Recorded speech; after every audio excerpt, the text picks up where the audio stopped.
Hello and welcome. I am Asher Ninja and this is my latest legendary start guide. This time we're going with Grand Hierophant Khatep and we're doing it on the Vortex. So, on the Vortex your mission seems to be to grab 5 books of Nagash and occupy the Black Pyramid, which is pretty far away from where you start, but that's okay. It's all good. One of the books of Nagash is actually quite close to where you start, roughly here. All depends on how much you want to rush towards that, though. Now, Khatep himself is a caster lord. He's got suitable climate in the mountains for his faction. Canopic Jars +2 per turn. Dark Elves absolutely despise him with -40 diplomatic relations. Got +5% movement range. His casualty replenishment is +10% for all armies, which is excellent.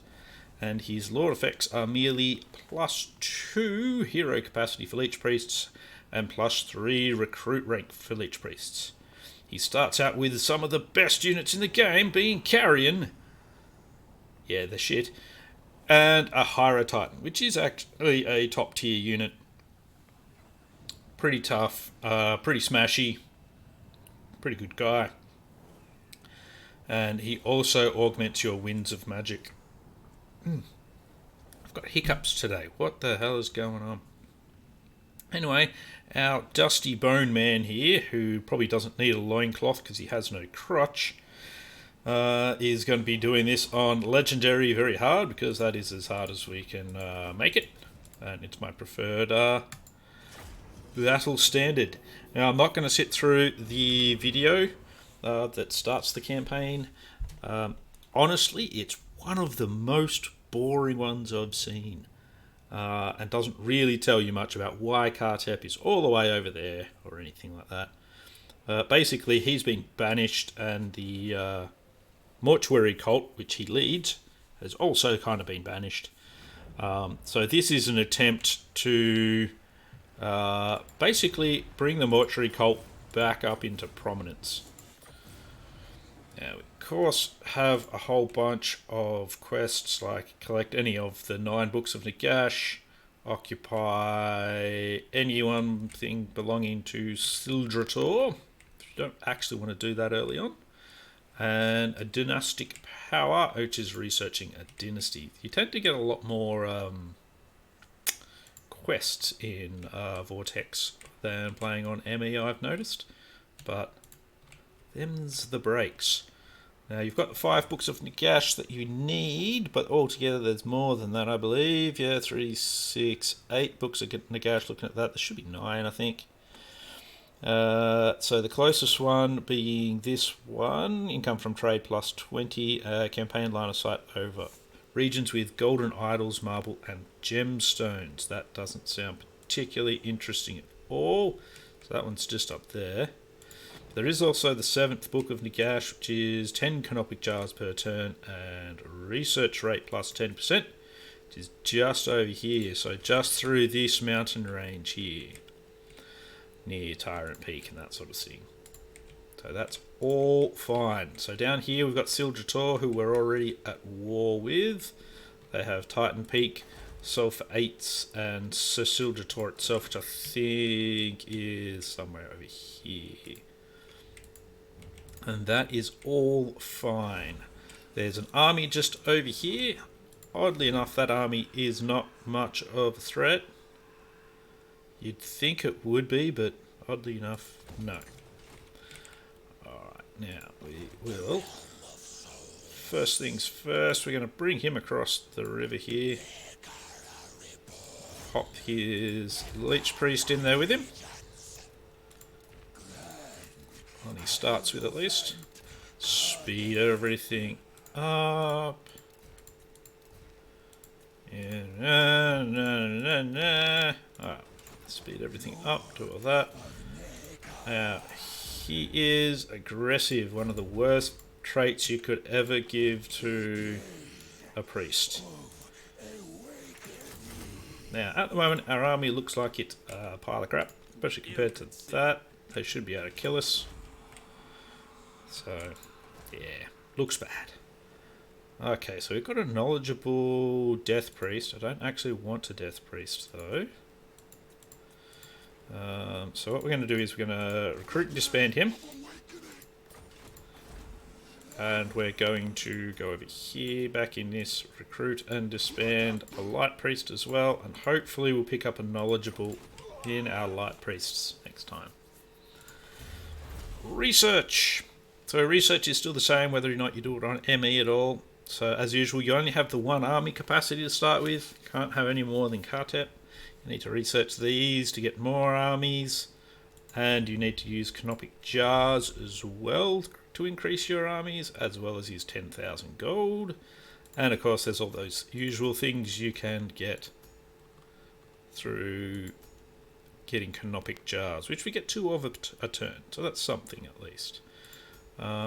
In here there is a particular, I think it's suit of armor that I like, armor of destiny, or from eternity I should say. So if you can get spices, which is it's not too far away. It's what, spices, iron. Yep, that one's not too far away as well. And what's the last one we need for it? Gold. Yeah, that one's a bit more annoying. That's okay. It's all doable. Then you can get regenerating armor. Of course, you also need to have the gold. Gold in your treasury to actually be able to afford it. Anyway, back to the dynasties now. Each of the dynasties, you unlock them, you get more army capacity, your research rate drops. And with each one it unlocks certain things you can get. So things like, extra, not really legendary lords, but semi-legendary lords. So things like more tax rate, higher ambush chance. What's his one? Yep, more Kemrian war sphinxes. Ushabti, and his Ushabti are better. Hero action success chance for Leech Priests and higher Leech Priest rank. That's actually not too bad, but it will be 200 canopic jars. I don't think I've got the cash for that. This one's a good lord to have if you're using a lot of skeleton archers, but you've also got to pay attention to things like this, which is another thing that it opens up. So you may not actually want this part of it. So looking at this, I'm actually thinking I might go the 6th dynasty, because my thoughts at the moment are to actually kind of put Ushabti into Grand Hierophant Khatep's army. I'll show you in a second why. Let me just select that first. So that's bonus for Ushabti. He's good for the skeleton archers, which we will get a lot of. If I was just going skeleton archers and I wasn't too concerned about what this kind of lord was, I'd probably go here because you actually have some bonuses to things like your skeleton archers just there and that sort of thing. So really have a look at those and decide where you want your initial armies to go. So after the 6th dynasty, I'll probably do 3rd dynasty, because the ones you get after them is Tomb Scorpions, and a Tomb Scorpion army is really good. Now, moving into Grand Hierophant's actual lord setup. So first up we've got here is Geheb, the God of Death, which is, this is his unique line really. So Geheb, the God of Death, attrition minus 25%, but you also get more melee attack for your Ushabti, more melee defense for Ushabti, and a higher recruit rank for Ushabti in his army. Then you've got Leadership Aura and Leadership Kara Warriors, not such a big deal. Cooldown for Sandstorm, which is one of your spells, a bit further up, I think, somewhere. There it is, Skullstorm. Or is that specifically? No, that's Sandstorm, so that must be just for the right, I think. So that's not actually particularly useful in my opinion. But oh well. Oh, actually, it could be an army ability as well. Yes, he's got an army ability that does Sandstorm. Haha! Yes, I was going all over the place there. That's another 2 abilities. Actually, that would be pretty good. Then we've got leadership again. Melee attack for horse archers, skeleton archers, that sort of thing. Not so useful unless you want to use chariots and stuff. Not my thing. Unit capacity for Tomb Guard. Tomb Guard are very good. So, yeah, nothing wrong with that. More hero capacity for Leech Priests and more recruit rank for them. So, yes, that's a good one. And Grand Hierophant, Winds of Magic, Reserve plus 20 and Hero Action Success Chance for Leech Priests plus 5%. So, another good one. As mounts go, he can get a Skeleton Chariot or a Steed, but you can also have the Casket of Souls, and he's a shit lord when it comes to fighting. So, Casket of Souls is a good option there. And you're going to have your Leech Priests anyway. So, you've also got things like Mortuary Cult Scholar for more Canopic Jars and more Leech Priests, better research rate, and so on and so forth. Soul Binding for Nehekara Warriors and all of them as well, so that could be good. Then you've got his magic, which is pretty standard. A bit of healing, buff spells, yes. Direct damage spell. Probably the best of his direct damage spells is this one here, Incantation of the Skullstorm. Another Vortex to go along with your Sandstorm. I don't think this is particularly good. I never worry too much about those sorts of ones. I don't think they last long enough to really be that useful. And his usual Arcane Conduit. Across this bar, we've got the usual buffs for the various units and that sort of thing that could be in his army. So if you're going to be going full Ushabti, go for that one. I'll probably be going Ushabti and Arrows of Seraph, because both of those are good for keeping our Ushabti and archers going. And then we'll probably look at this one just here for them as well, which is good for skeleton archers and Ushabti great bows. I think that's the only one that really buffs Ushabti. Oh no, that one's got Ushabti as well, so maybe that as well. Your blue line is a lot less necessary than others because your units don't have upkeep. Getting Route Marcher, very, very good idea. Possibly having more casualty replenishment, very good idea. Canopic Jars, yep, you want those. And maybe even Lightning Strike, but you want to be you don't really want to be going singularly into combat with your Lord anyway. You want to have more Lords around him. So it's okay to start off quite slowly in this campaign, because you can't just recruit multiple Lords, but your Lords and your units are free. Now, as you can see, just here we've got a Pyrrhic victory to be had. And we're not actually going to lose any units, so I'm actually just going to auto-resolve it. And here I'm going to pick up a bunch of extra cash, because we are going to be struggling for cash early on. And yeah, auto-resolve gave us a good one there, so it's the main reason why I go for it. Yeah. Quest to create a building that has more units, but I don't want to spend the money at the moment. I want to be able to get artillery. Okay, so come on, knowledgeable. No. Bummer. Recruit, delete. As you can see, it doesn't actually cost us to do that, so we just do it. Now we'll get him further on down here towards Titan Peak. Another army will appear here, which is fine. Oops, I didn't quite mean to get him that far. That's alright. We will do that recruiting there. As you can see, like I said, we've only got one of one armies. There's nothing good to recruit there anyway, so that's fine.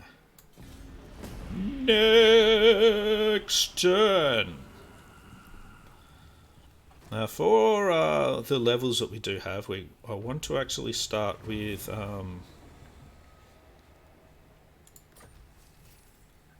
public order. Cool. We're going to start in the magic line initially. Magic will help us quite a lot. Now again, this and this are not quite compatible armies, but they're not going to be a problem. Fleet-footed's good, but I want knowledgeable. So take this wise one. And you know what? We'll keep the wise one just for a turn. Just to... Actually, what it will even do, just so that we can actually get canopic jars built up. So what we do there is... That one's going to generate 2 anyway. And the skill points should generate another 4, I think it was. I should have looked a bit closer. He'll come and attack. We'll have another close victory. We will lose Nehekara warriors. But that's not too big a deal for me at this point. It's all good. So main reason I'm doing that is we want to get rid of those armies in one hit. So you can see, characters 7, so... Thanks, Mr. Wise. You're gone. Now, Mr. Leech Priest, can we have something we actually want? No. So, because I actually like that little idea I have of that, we're going to do that, get another 3, so on and so forth. Now, one thing we've got to note here is they're actually quite close to having a revolt. So we're going to set ourselves up there with some... I'd like to go into replenishment, but we're not going to just yet. So what we'll do is we'll pump into Titan Peak. Again, auto-resolve. We'll make a bit of money from it. Pop back over here. And we're going to recruit some more. It looks like we... Did we have... Looks like we do have a... That's a highborn. No, I've only got the highborn so far. We want the cost of that building to go down, basically. And we can do that. So, in the mountains, you can get... what are they? Necrotect... something. I can't remember the exact name. Jumping into here. See if we get one off this battle.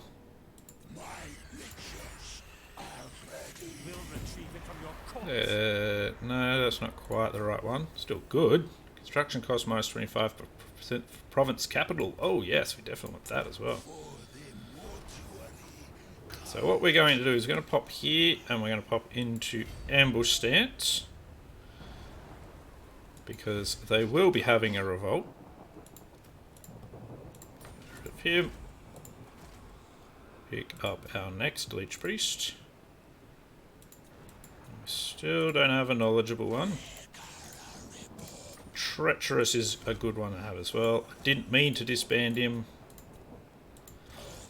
Grab him and we'll pop the points into canopic jars. It's only a little thing, but it can overall make quite the difference. Now here, what we want to do is basically you want to see what is the most useful spell you're going to get. So this one's actually, I actually find this one's a pretty garbage spell. This one's okay, and probably the best of these, because this one's not too great as well. But I tend to, in these cases, I'll tend to put 1 point into each. That way I can at least cast all the spells if I see the opportunity as being a good time, but I don't want to jump on it too hard. So we need to have 20 units before we can recruit that. Let's actually, before we...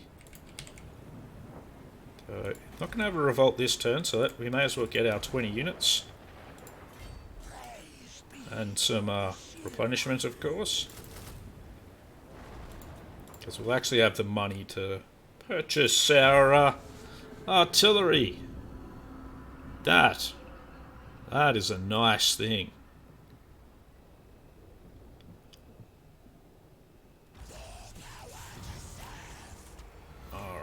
Now this gives us the opportunity to get ourselves a Tomb Prince as well. You can also get a Leech Priest if you want to, or an Necrotech, but I find the Tomb Prince at this point to be the most useful. Let's see, what did we get? So if you want to, you can just kind of go, I don't care, do whatever one you want. I tend to be fairly specific with some of the traits that I get. There's no traits that I want here, so we'll just recruit and disband that. Lich Priest wise, we have a knowledgeable, so this one goes into the Book of Love. He's going to join the army.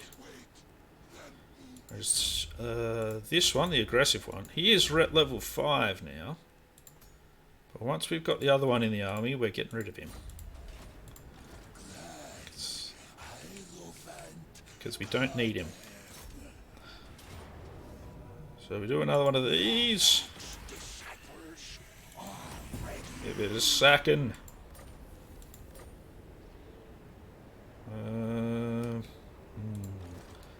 Just in case, we will pop here. Now, rights. We have the money. We perform the rite. Basically, it's what you gotta do. Here, we're going to get rid of the Carrion, because Carrion are terrible.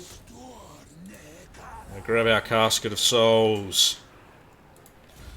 Lovely stuff. Leech Priest of Light continues to go. He's getting up there now as well. We have not gotten Highborn. Yeah. I mean, some of these are really good, but you haven't gotten one either. No. I'll point it out when we get one. If we get one. But it's a Necrotech of the Charnel Cult or something like that. It reduces the cost of your infrastructure buildings by 15%. I think it is. So that's pretty damn nice. Let's have a quick look. Master of Ceremony. Infantry Master. Infantry Master's okay, but I actually want to put this guy in a chariot. So I'm actually after Chariot Master. Because the Chariot Masters are excellent. Especially with some of the new updates that have come through with the Cavalry Beta patch that they've put forward. Now there's going to be a revolt this turn. I'm hoping I can ambush the army that comes up. I don't really like my chances, but we're gonna give it a crack anyway, because, you know, why not? If it doesn't work out, we haven't really lost anything. If it does work out like that, we get ourselves a nice little victory.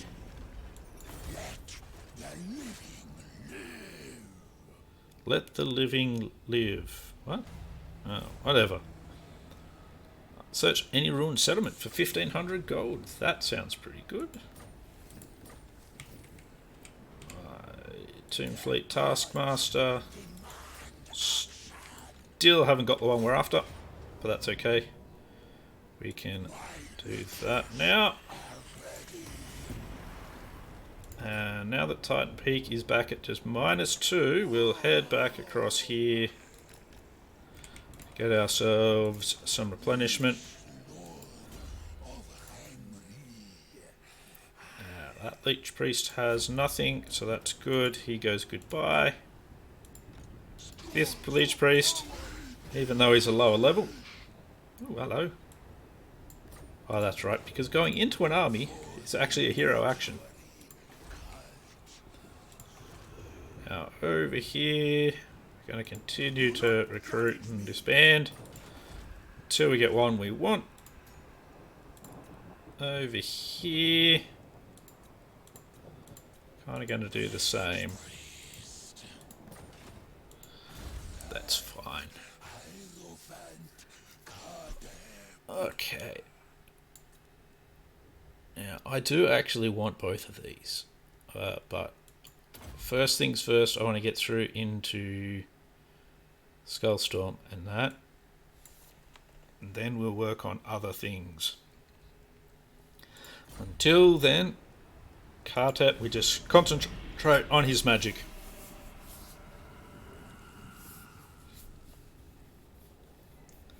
That's good. Then putting a Lord in there actually means we get more money out of the battles, I believe. So, very good for us.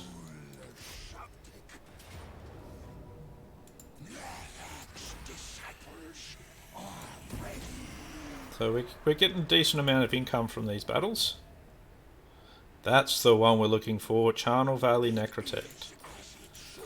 So if we're sitting over here, as it stands, that's 2100. Popping back over here, that is now 1800. So the more of those Charnel Valley Necrotects we can get, the cheaper we can make stuff. Which, of course, means better for us. Very important.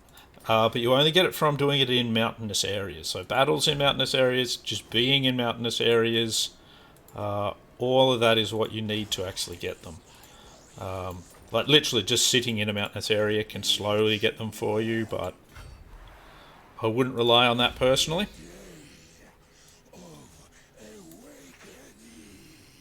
Yes, the Day of Awakening, that's good. Now see, this is very good because that also lowers our construction costs. We're not going to grab it just yet, but it'll go very well with things like the Charnel Valley Necrotects and that sort of thing. Alright, you get a net of Amontok. Got your Charnel Valley Necrotect, that's good. Done our thing with both of our heroes here, I think. Yes. Actually, I need to check the others, because if there's a knowledgeable in either of those, you're not going to get another one. So there we kind of have it. So we've made it through to turn 10. You'll need to get to about turn 15, 16 before you can get your second army.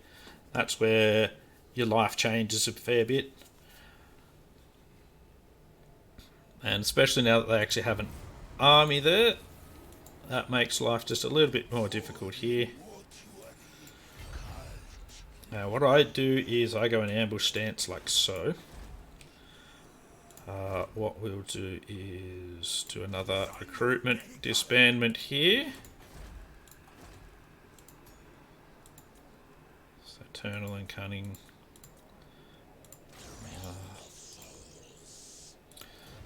Need to go back to doing what I was doing before to get myself those extra canopic jars. Just so that I can build them up faster. And there we go, that's where we're going to end the start guide now. So from here, we're basically trying to fight Cecil Tor.